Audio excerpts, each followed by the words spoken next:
weeks to go, let the games begin. It's a fantasy league. Gonna make some noise within. Got my team assembled, ready to take the crown. I'll dominate this league, tear it down to the ground. I've got my strikers up top, ready to score the goals. Midfield maestro in the show, control the flow. Defensive wall standing tall, won't let them through. Goalkeeper with the gloves, gonna save me too. 38 weeks to go, gonna rule this game. I'm the boss, yeah, I'll take fame with my fantasy team. Gonna rise to the top, no one can stop me. Gonna make them drop.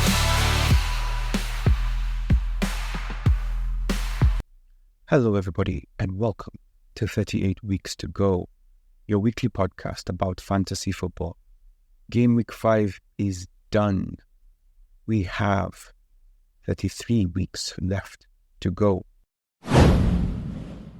How was Gameweek 5 for you? For me, I got 71 points. The biggest decision I was facing was whether to keep Haaland as captain or whether to sub him with Diaz.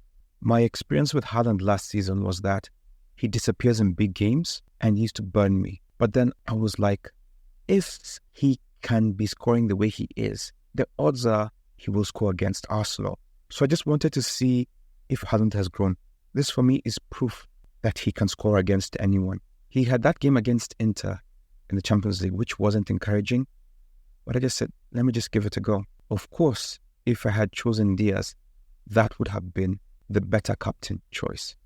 But I'm still not disappointed because I was testing something and I was proven fine. However, if it wasn't for Haaland or Diaz, my team would have done nothing.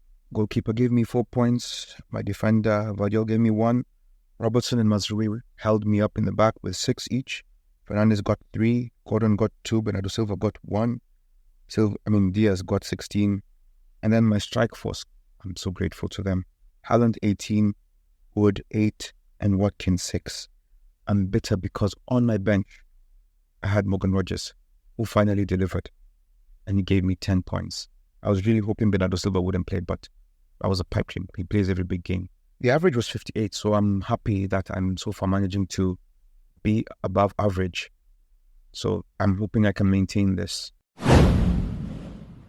There were many goals this weekend, and there were only 3 clean sheets. So unlike last weekend when we had about 6, this time 3, so attack, particularly midfield, will do better than it did last time. The marquee game of the weekend was Manchester City versus Arsenal, which ended 2-2. The quality of football in this game was really high, and we were right not to believe in a clean sheet for these fixtures. But it seems that Gabriel is just the man to have in that Arsenal backline. Haaland opened the scoring for the match. Calafiori scored a really beautiful goal. Then Gabriel put them up ahead to go 2-1 just before halftime. And then just before halftime, Trossard got sent off. And so for the second half of the game, Arsenal just decided to defend. Park the bus times 10. Ultimately, in the 90 plus 8th minute, John Stones equalized. Arsenal are a much better side than people even think that they are. They really defended well, and that was a great result, in spite of what happened. Kovacic and Savio had the assists for Man City, whilst Martinelli and Saka had the assists for Arsenal. Saka got subbed off at halftime, while Rodri, who was making his comeback, got injured in the 21st minute, so he's out for the season. They say it is an ACL tear. So does that make the league much more open? Because he was the man holding Manchester City together. So even if Arsenal didn't win this game, did they win the league? Haaland got the 3 bonus points. Savio got 2. He was really good. He could just carry that ball so efficiently. He's like what you want Dogu to be. Kovacic and Calafiori got 1. Calafiori also got injured, and Saka also got substituted, so it's not clear exactly what's wrong, but let's hope it's not as bad as we think. The most popular scoreline was 3-1 this weekend, with Aston Villa beating Wolves 3-1, Fulham beating Newcastle 3-1, Spurs beating Brentford 3-1. The most disappointing game would be Fulham 3, Newcastle won. Because in theory, you would think it's going to be the other way around. But Fulham came to play. Raul Jimenez continued scoring, and he has now scored 2 and 2. He opened the scoring, then Emil Smith-Rowe had the second, and then Nelson had the third. Harvey Barnes scored a good goal somewhere in between those goals. Well, it was 1-1. Adama Traore continues his good start to the season. Iwobi and Muniz, those three players had the assists. Jacob Murphy had the assist for Newcastle. And this weekend just goes to show you how football sometimes is just a game of mistakes. The Fulham game, there were so many mistakes. So many goals this weekend were scored just because people were losing focus and not dialed in enough. Another disappointing game would be Manchester United 0, Crystal Palace 0. I don't know who's a more disappointed party, but both sides would have felt like they deserved to win. Manchester United definitely had the better chances, but they do not have a great record at Selhurst Park. So, in a way, just not losing this game is better than what they did last season. And sometimes maybe that's how you measure progress. Kind of like how not losing to Manchester City is progress. Although, saying that about Crystal Palace feels funny, but it's still true. Just remember, in life, you're fighting versus yourself from yesterday, not anybody else. When looking at the top performing players of the week, let's start with goalkeepers. The top 5 are: number 1, Sanchez from Chelsea. He had 10 points. In number 2 was a 3-way tie. Henderson, Kelleher, Onana. Each of them got 9. And then in number 5, we have Kepa and Raya, who got 4 each. Alisson from Liverpool got injured, and Kelleher was his substitution. When it comes to defenders, number 1 was Trent Alexander-Arnold with 11. Number 2 was Calafiori with 9, tied with Konsa and Dalot, who had 9 as well. Number 5 was Konate, who had 8. Midfield was much better this time round, and up at the top was Luis Diaz, who had 16 points. Number 2 was Maddison, who had 12. Number 3 was Dibbling, who had 11. I spoke about him last week, and I'm happy that he's performing.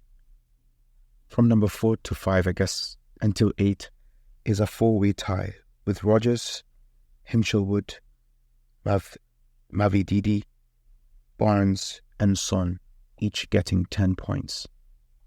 That's a high-scoring midfield this week. When it comes to forwards, Nicholas Jackson is the top-performing forward this week with 16 points, followed by Haaland, and then we have a 3-way tie with Ndiaye from Everton, Wood, and Cunha, who got 8 points.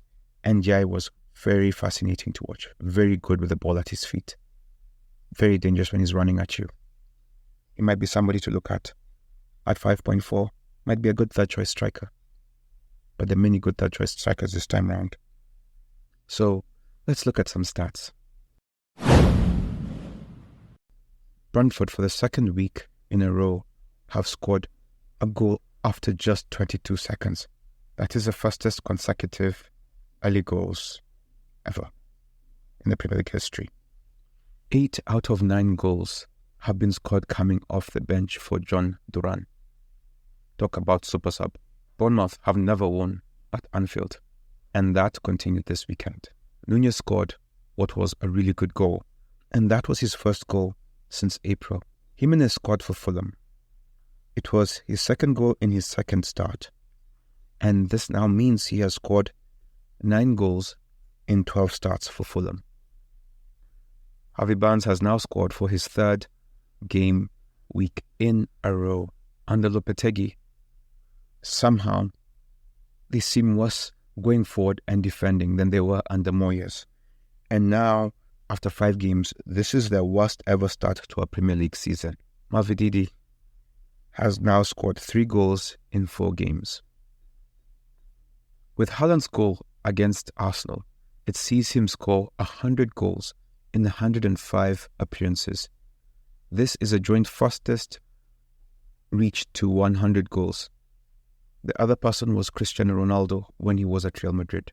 John Stones scored the latest goal a Manchester City player has ever scored in 90 plus 8 minutes. Sancho has 2 assists for Chelsea. That's more than Mason Mount has managed to give Manchester United.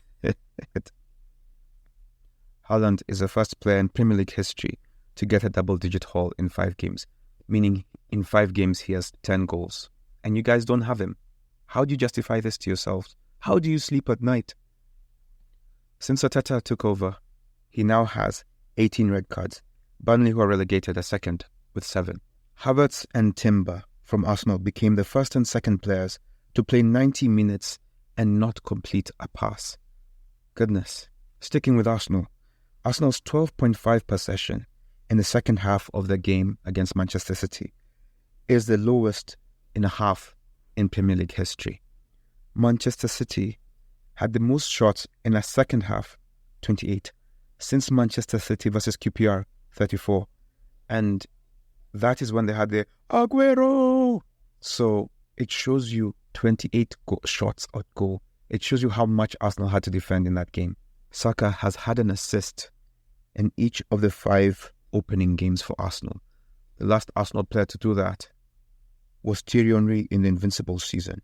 Everton became the first team since Sheffield Wednesday in 1898 to be winning a game and end up not winning it across the first 5 fixtures. As in, for most of these games, they have been in the lead and then somehow they don't win. The last time somebody has had such a run was 1898. It should not surprise you, but Haaland was the most selected player. Haaland was the most captained player. Haaland was the most vice-captained player. The top transfers in for this game week are Luis Diaz with 600,000, followed by Gabriel with 479,000, followed by Mbumo with 450,000, followed by Nicholas Jackson with 430,000, followed by Raya with 280,000. Then, going the other way, Isak, 388,000 moved him, followed by Jota, 383,000, then João Pedro, 263,000, Gordon, 210,000, and Eze, 207,000. The weekly average was 58 points. So if you got above 58 points, well done. You're doing well. The highest earner got 131 points. Looking at a team, this person captained, or rather triple captained, Luis Diaz, who gave 48 points. Then up top they had Nicholas Jackson, who had 16, Welbeck, who had 6, Haaland, who had 9, Rodgers, who had 10, Palmer, who had 8, and Gordon, who had 2. Then at the back they had Dalot, who gave them 9, Trent, who gave them 11, Pedro Porro, who gave them 2. And in goalkeeper they had Sanchez, who gave them 10. For a grand total of 131 points. In our league, the average game week points was about 69.2. 22% of us used our triple captain, while 34% of us used our first wildcard. 50% of our group captained Mo Salah, 42% captained Haaland, 2% captained Trent, another 2 captained Luis Diaz, and another 2 captained Watkins. Haaland is owned by 96% of our group, so well done. You guys are doing well. Number 2 is Haaland, owned by 70% of our group. Emil Smith-Rowe is owned by 52% of our group. Trent is owned by 50% of our group. And then Palmer, Rodgers, and João Pedro are owned by 40% of our group. I believe that considering João Pedro's injury, that number will go down. Rounding off the top 10, you have Raya at 36, Pedro Porro at 34, and Luis Diaz at 32%, who is tied with Eze. The top performer this week in our group is Architect Sadiq Suleiman, manager of Suleiman FC. He got 99 points. Not Nice FC, managed by DJ Notice, had 93 points. It must be noted that the Suleiman FC manager used their free hit and Not Nice used a wild card. Invincibles, managed by Sir Carlos Wenger, got 87 points. Oreo FC, managed by George Oulter, got 85 points. And in number 5, Highbury Memories, managed by Adan Rashid Ali, got 84 points. Looking at Suleiman FC, in goalkeeper they had Sanchez, who gave him 10 points. At the back, he was not so fortunate. He had Kelly from Newcastle, who got him 0 points. Then Digne, who gave him 1, and Konate from Liverpool, who gave 8. The midfield was where he really had his strength. Maddison gave him 12. Harvey Barnes gave him 10. Mo Salah gave him 12. Luis Diaz gave him 16. Palmer gave him 8. Watkins had 6. Nicholas Jackson had 16. So you can tell that his midfield is very strong. Salah was his captain, that's why he had 12. Just about 32 points away from the weekly leader. That's quite impressive. I'm sure one of us can be the global leader. I'm sure of it.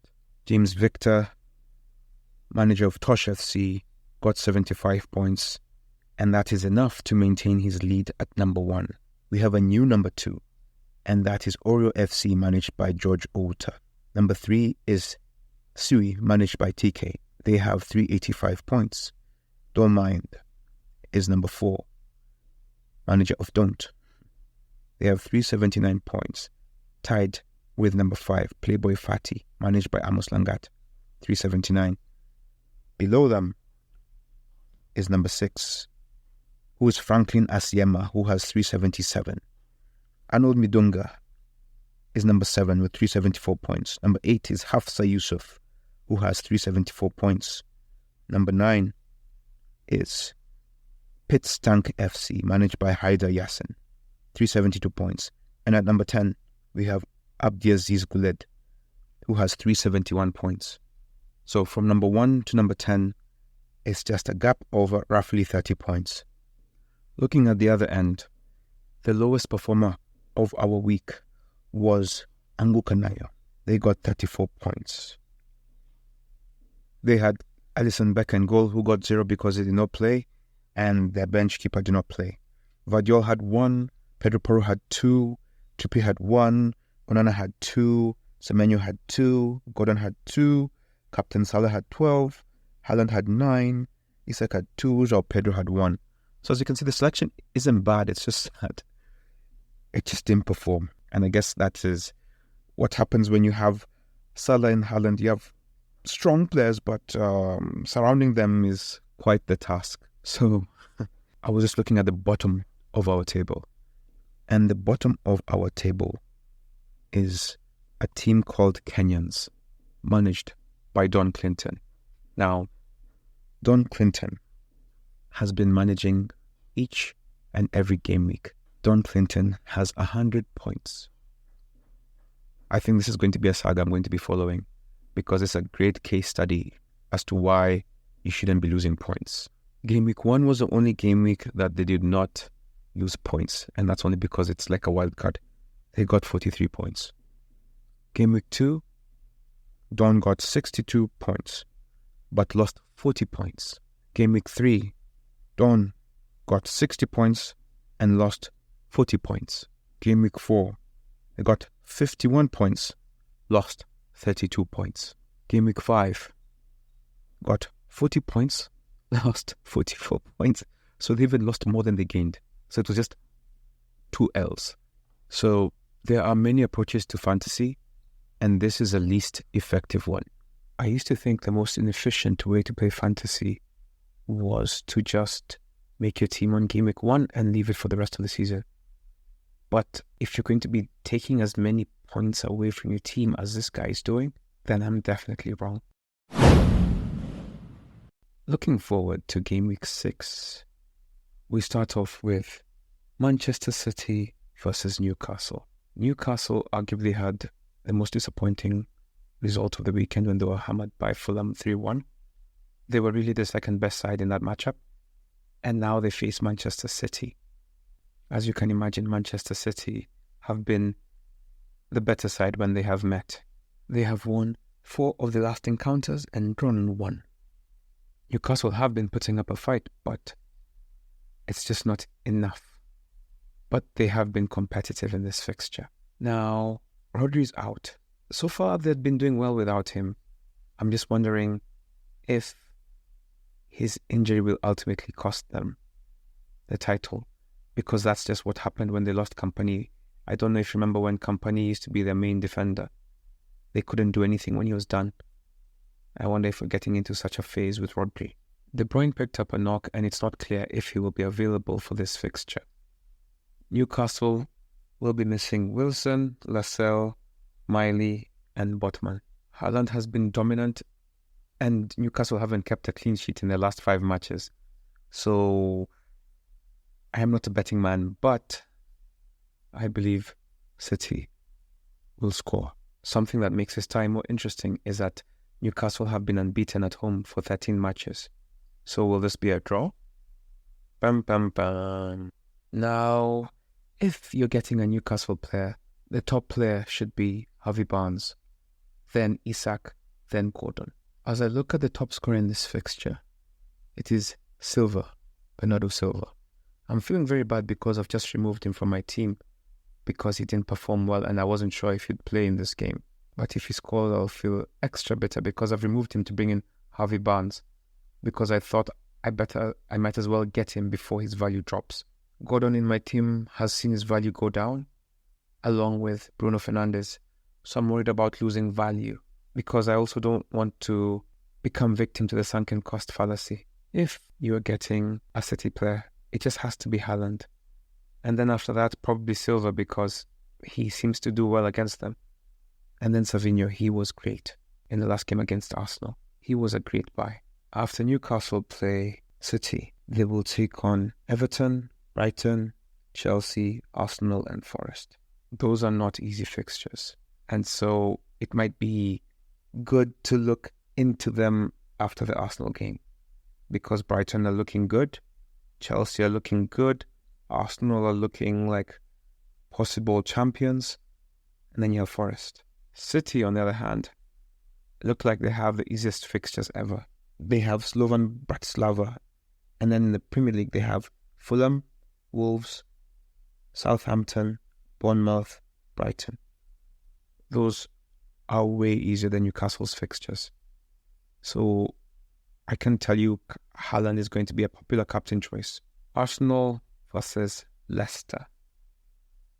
Arsenal will have Trossard suspended, Zinchenko is still out, Ben White is doubtful, Timber is doubtful, Tierney is out, Odegaard is out, Merino is out, Calafiori is doubtful, and Tomiyasu is doubtful. So, as you can see, Arsenal will be having many absentees. So that means Gabriel will be a shoo-in, and of course Saliba, and your choice of Arsenal defender that is available. I do not see Saka on the list, so that possibly means that he will be fine. Saka, Gabriel, Martinelli, or Havertz, whichever one suits your boat or your situation. I think those are the people I would recommend in that particular order. Of course, depending on your money. From the Leicester perspective, Mavididi, Vardy, and Fatawu. Those are the best options. Unlike their fellow promoted teams, Leicester have been able to score. They're not struggling to score. And they could pose a threat to Arsenal, especially now that they're not as strong as they have been. However, we've just seen them really make Manchester City work just to draw. So Arsenal are no easy team to beat or to score. Arsenal fixtures are interesting. They have Southampton and Bournemouth next. And then they will have Liverpool, Newcastle, Chelsea. So the difficulty of the fixtures will ramp up. Leicester, on the other hand, have fixtures that are winnable for them. They will have Bournemouth, Southampton, Forest, Ipswich, and then Man United. So at least 4 of those games, you can see them winning. Which 4? I'll leave that up to you to decide. So if you have a Leicester player that you're eyeing, this might be the right time to bring him in after the Arsenal game.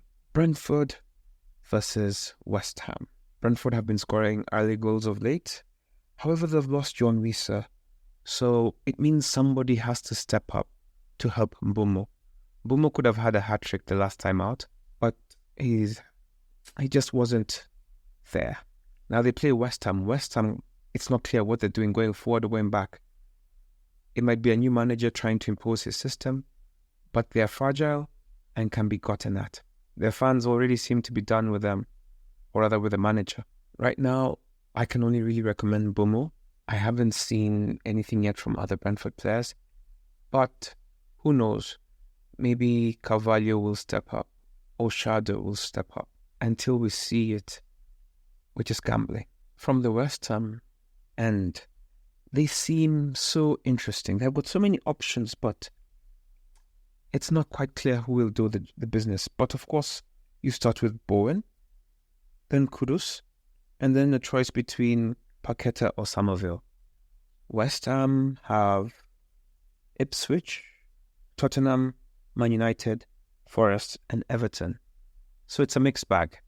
But given how they're playing, all these games are difficult. Brentford, on the other hand, will have Wolves, Man United, Ipswich, Fulham, and Bournemouth. So these are all winnable games. Chelsea versus Brighton.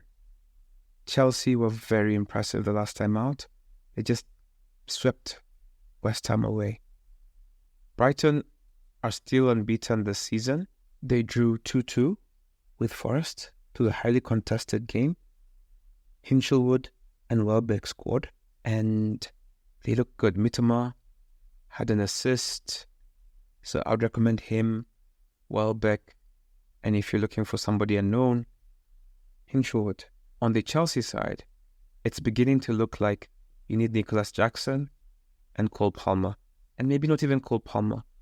Nicholas Jackson is now converting his chances at 30%. Last season, he was converting them at 17%. So he has improved. I don't know if he's just gotten used to how things are now, but he's looking like a much better player.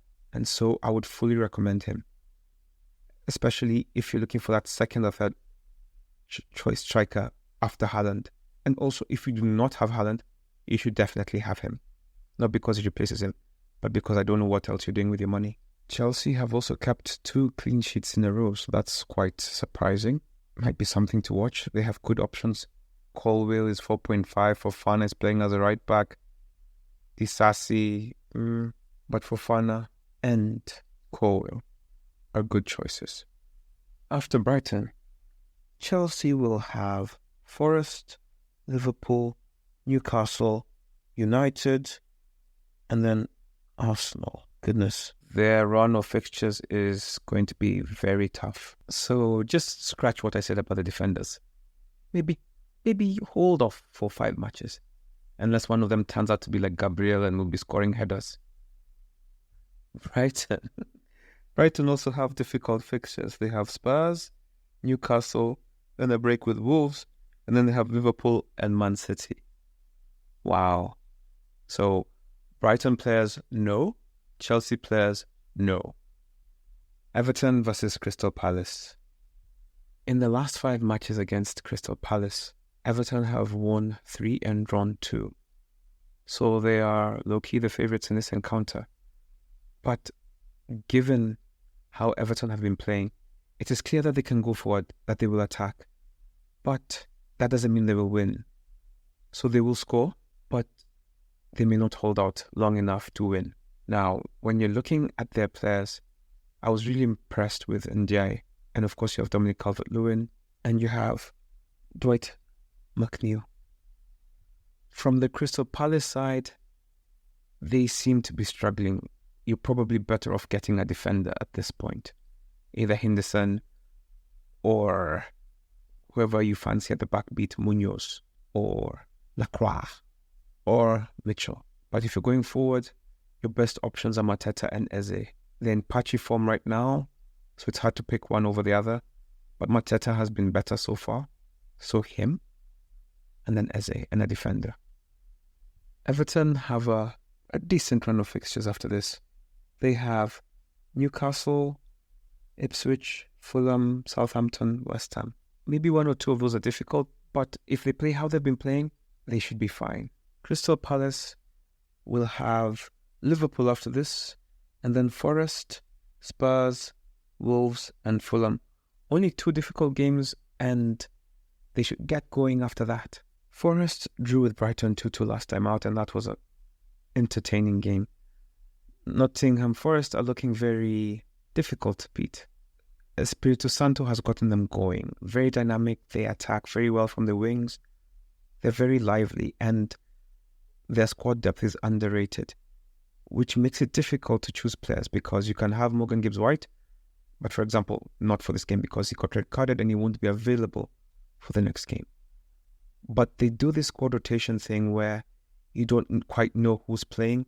So if you're choosing a player from their team, I honestly would recommend Wood, and then I guess Callum Hudson-Odoi or Elanga. Fulham beat Newcastle last time out, and they were very impressive. Emil Smith-Rowe was good. Raul Jimenez scored his 2nd goal in his 2nd start, so I'd recommend those 2. And if you had to choose a 3rd player, I would say Iwobi or Traore, whichever one fits your budget. Forest have Chelsea, Crystal Palace, Leicester, West Ham, and Newcastle next. Those fixtures could go either way. Fulham have Manchester City, Aston Villa, Brentford, Everton, and Palace. So it starts off difficult, and then after the Villa game, it becomes easier. So I wouldn't encourage you to get into Fulham for the next 2 to 3 game weeks.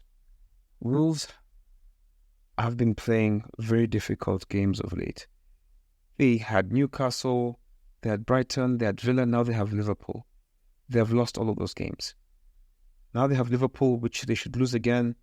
And then in between, they play Brentford, and then they play Man City, and then Brighton. So their fixtures have been tough, and it doesn't seem to be easing. And they could find themselves in the relegation race by the time these next 4 fixtures are done. They would have easier fixtures after that, but would see if they'll be able to recover psychologically from that schedule. If you're choosing Wolves players, I would recommend Cunha, Strand Larsen, and Bellegarde. If you're choosing Liverpool, I would say Luis Diaz, Trent Alexander-Arnold, and Salah in exactly that order. Liverpool will be playing Wolves. Then after that, they have Palace, Chelsea, Arsenal, Brighton, and Aston Villa. So this easy spell of fixtures is coming to its end, and it might be a popular decision now to get off Liverpool defenders. So after the Crystal Palace game, start thinking about moving into better defenders.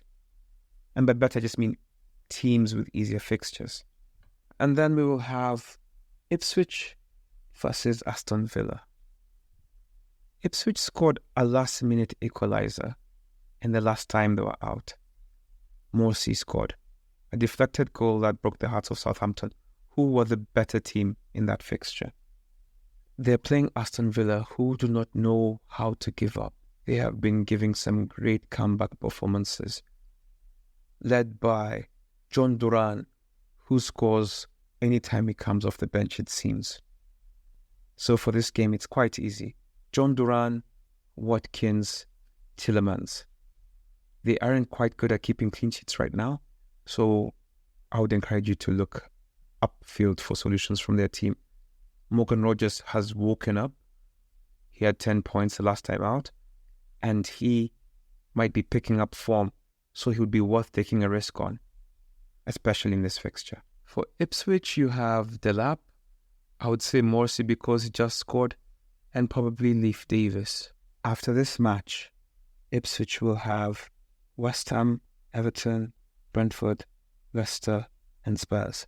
They could be competitive in at least 3 of those 5. Villa will have Man United, Fulham, Bournemouth, Spurs, and Liverpool. So their fixtures will get increasingly difficult. So it'll be something to watch. The marquee game of the weekend will be Manchester United versus Tottenham Hotspur. The last 5 fixtures have seen Manchester United win 2, lose 1, draw 2. So they have the edge over Tottenham, at least historically. On the ground, Manchester United are a bit flaky, but I will admit that they have improved defensively. I'm not sure if it's the league, Thomas Rui, or a combination of the two, but they have been looking better at the back. Spurs, on the other hand, are looking quite makeshift and unstable. I thought Rashford was going to be getting a good run in the team, but I was wrong. He seems to be doing some sort of roulette with Diallo, Garnacho, and Mr. Rashford. Now, Zixi might play. He seems to create, but he doesn't seem to finish. Fernandes seems to create, and he also doesn't seem to finish. The amount of posts they had in the game against Crystal Palace, they should have won that game. And so it's very hard to know when things are going to come together for them. At this point, you're better off banking on their defense. But given how Tottenham attack, it might not be very straightforward for them. On the other side, Solanke finally caught off the mark against Brentford. They were a bit lucky in the goals that they scored in that Brentford defending very poorly. If Manchester United defend better, this game could just be 1-0 either side.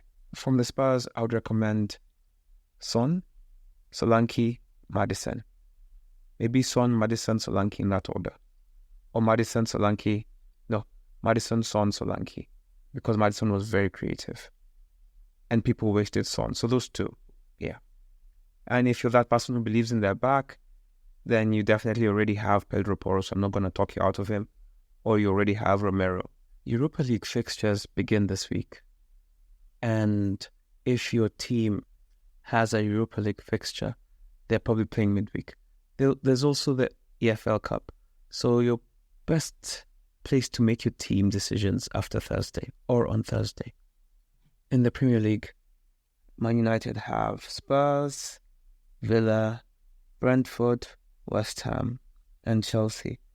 So it's a mixed bag. They could win all of those games, they could lose all of them. Man United are just not very predictable. Or they could draw all of them 0-0.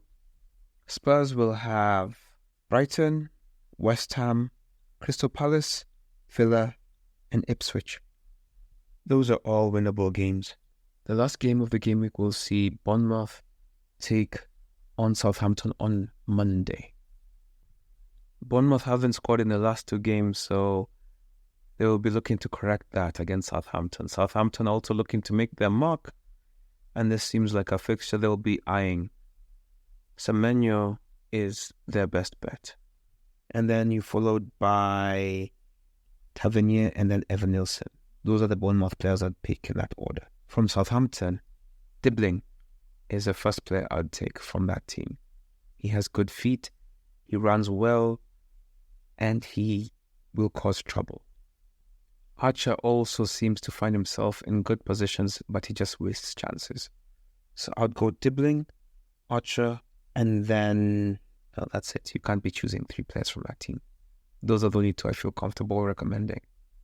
After Bournemouth, Southampton will have Arsenal, Leicester, Man City, Everton, and Wolves. So they're about to have very difficult fixtures, which they should lose. Bournemouth will have Leicester, Arsenal, Aston Villa, Man City, and then Brentford. So 3 of their 5 fixtures are going to be very difficult for them. So I wouldn't encourage you to get into them until at least after the Man City game. Now, when it comes to choosing your captain, what should we do? So, Haaland in the Newcastle game. Obvious captain choice. Then an unlikely one might be Silva given his scoring record against them. Arsenal versus Leicester. You have Saka, you have Gabriel, you have Havertz. Brentford versus West Ham. Mbumo could eat in this game.